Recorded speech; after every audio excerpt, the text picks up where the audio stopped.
का अगला वीडियो यानी मैथ का प्रारंभ कर रहे हैं। हम लोग जिस टॉपिक पर बहुत पहले से ही चर्चा कर रहे हैं वो टॉपिक हमारा वही है, पेयर ऑफ लीनियर इक्वेशन। इसके पहले तीन विधियों की चर्चा हुई थी, आप लोग अच्छी तरह जानते हैं। उसमें पहली विधि थी जैसे विलोपन विधि, प्रतिस्थापन विधि, बीजगुणन विधि, और पहली ग्राफिकल विधि को छोड़ा गया था। ये हुआ था कि बाद में चर्चा होगी, तो उसी ग्राफीय विधि का आज हम लोग चर्चा करेंगे। देखिए, ग्राफीय विधि में जैसा कि दिखा ग्राफ पे पेपर पर, ग्राफ पेपर पर इस समीकरण निकाय को प्लॉट करेंगे। जैसा कि हमने लिख भी दिया है कि ग्राफीय विधि क्या है कि जैसे समीकरण में चर होते हैं, दो चर हैं, रैखिक समीकरण में दो चरों का है। तो यदि दो चरों माने एक्स वाई के मानों के दो या दो से अधिक जोड़े, जैसे एक्स वाई का एक मान एक जोड़ा हुआ, दूसरा मान हो गया, दूसरा जोड़ा हो गया, तीसरा, तो दो या दो से अधिक जोड़े जो कि समीकरण को संतुष्ट करें। अर्थात एक्स और वाई के ऐसे मानों को रखने पर अगर समीकरण संतुष्ट होता है तो इन बिंदुओं को, एक्स वाई के अलग अलग मान से जो बिंदु बनेंगे, इसको मिलाकर एक रेखा खींची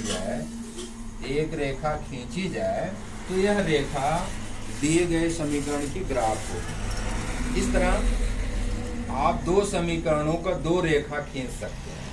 अब उसमें कंडीशन लिख दिया गया है कि जैसा कि पहले भी बताया गया था कि अद्वितीय हल होंगे, तो रेखा के संदर्भ में यदि a1/a2 is not equal to b1/b2, तो ये दो इंटरसेक्टिंग लाइंस, दो प्रतिच्छेदी रेखाएं निरूपित होंगी। अर्थात ऐसी स्थिति में समीकरण निकाय का एक हल होगा। सेकेंड, यदि a1/a2 equal to b1/b2 equal to c1/c2, तो रेखाएं संपाती होंगी। और इस तरह हम लोग कंडीशन देखते थे कि समीकरण निकाय के अनंततः अनेक हल होंगे। अनेक हल होने की कंडीशन में रेखाएं संपाती होंगी, यानी दोनों रेखाओं का ग्राफ एक ही पर हो जाएगा। तीसरी कंडीशन, यदि a1/a2 is equal to b1/b2 is not equal to c1/c2, तो रेखा के संदर्भ में होगा कि रेखाएं समांतर हों। अब इसी आधार पर हम जो दिया गया उदाहरण है उस एग्जाम्पल को सॉल्व करेंगे। जैसे लिखा है, निम्नलिखित समीकरण निकाय का ग्राफीय निरूपण कीजिए। समीकरण कौन कौन है? पहला समीकरण 2x + 4y = 10, दूसरा क्या है 3x + 6y = 12। तो हम क्या करेंगे कि समीकरण एक से, जैसे प्रतिस्थापन विधि में किसी एक चर का मान दूसरे के पद में रख लिया जाता था, ठीक वही काम करना है। यहाँ पर समीकरण एक से 4y को हमने रोक लिया और दाहिने पक्ष में 10 - 2x को उधर ट्रांसफर करके 10 - 2x कर दिया। तो इससे आप देख रहे हैं y = 10 - 2x/4। इसको थोड़ा सरल कर देंगे, यदि दो कॉमन लेके काट दें तो 5 - x/2। अब एक तालिका हम बनाएंगे इससे समीकरण एक के लिए x और y। वैसे तो हम जानते हैं कि किसी भी रेखा का निरूपण दो बिंदुओं से होता है, लेकिन थोड़ा और स्पष्ट करने के लिए यहाँ पर हम तीन बिंदु प्राप्त करेंगे। जैसे एक्स वाई लिखे तो अब आपको y का मान 5 - x/2 मिला हुआ है, तो इसमें x के ऐसे मान रखिए जिसके लिए y का जो मान है लगभग पूर्णांक में हो, चाहे ऋणात्मक पूर्णांक आ जाए, धनात्मक पूर्णांक आ जाए, जीरो आ जाए, भिन्नात्मक ना हो, क्योंकि तब ग्राफ को खींचने में दिक्कत होती है। तो यही प्रयास करेंगे। तो जैसे देखिए, x का अगर एक मान, एक का अपने तरफ से रखेंगे और दूसरे चर का मान उसी हिसाब से मिलता जाएगा। जैसे यहाँ पे x की वैल्यू हमने एक रख दिया, तो आप देखेंगे 5 - 1/2 यानी 2 हो गया। दो को नहीं रखा गया, दो रखते हैं तो 3/2 1.5, जिसको ग्राफ में प्लाट करने पर थोड़ा दिक्कत होगी ग्राफ को।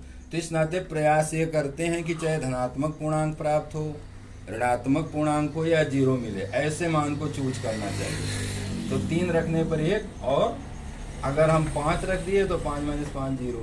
तो इस तरह से इस तालिका से हमें तीन बिंदु A, इसका निर्देशांक 1, 2 निर्देशांक ज्यामिति में बताया भी जाएगा या कुछ कैसे प्लॉट किया जाता है।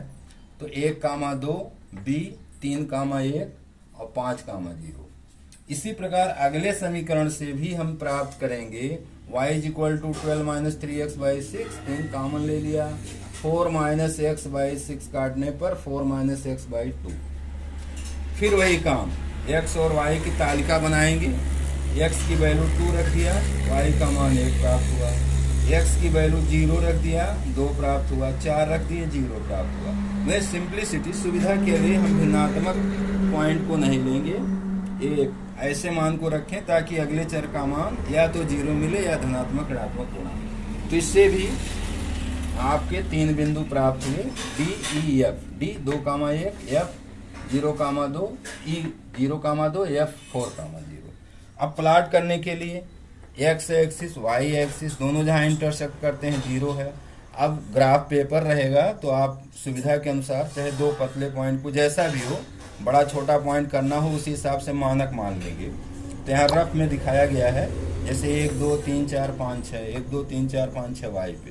तो अगर हमें पहला पॉइंट प्लॉट करना है, जैसे 1,2, 1 इधर चलेंगे और 2 के सीध में इधर से 1,2 बिंदु बना के गोला बना दें। इसी तरह से अगला पॉइंट है 3,1, तो 3 और 1, ये B हो गया, A हो गया, B हो गया। और C 5,0, 5,0 का मतलब x अक्ष पे 5 चलिए और 0 का मतलब इसी अक्ष पर ही ये बिंदु हो जाए। तो इन A B C को मिला के एक रेखा खींच दिए। इसी प्रकार अगली रेखा जो है जिससे हमें बिंदु मिला है 2,1, तो 2,1 प्लॉट करना है तो 2 इधर जाएंगे और 1 इधर, 2,1 हो गया D। और 0,2, तो 0,2 y अक्ष पर होगा, पहला 0 हो गया, दूसरा y, तो 0,2 ही हो गया। और 4,0 x अक्ष पर, इनको मिलाने पर एक रेखा प्राप्त होगी। तो आप ग्राफ से देख रहे हैं, चूंकि ये रफ फिगर बनाया गया है इसलिए बहुत स्पष्ट नहीं हो रहा कि ये समांतर हैं, लेकिन ये रेखाएं समांतर होंगी। तो रेखाओं का एक समांतर युग प्राप्त होगा और कंडीशन से भी ये प्राप्त कर लेंगे कि A1/A2 = B1/B2 ≠ =7/7। तो बच्चों ये वीडियो यही है, इस पर कल कुछ क्वेश्चन और दिए जाएंगे, बताएंगे। आज इसको देख लीजिए।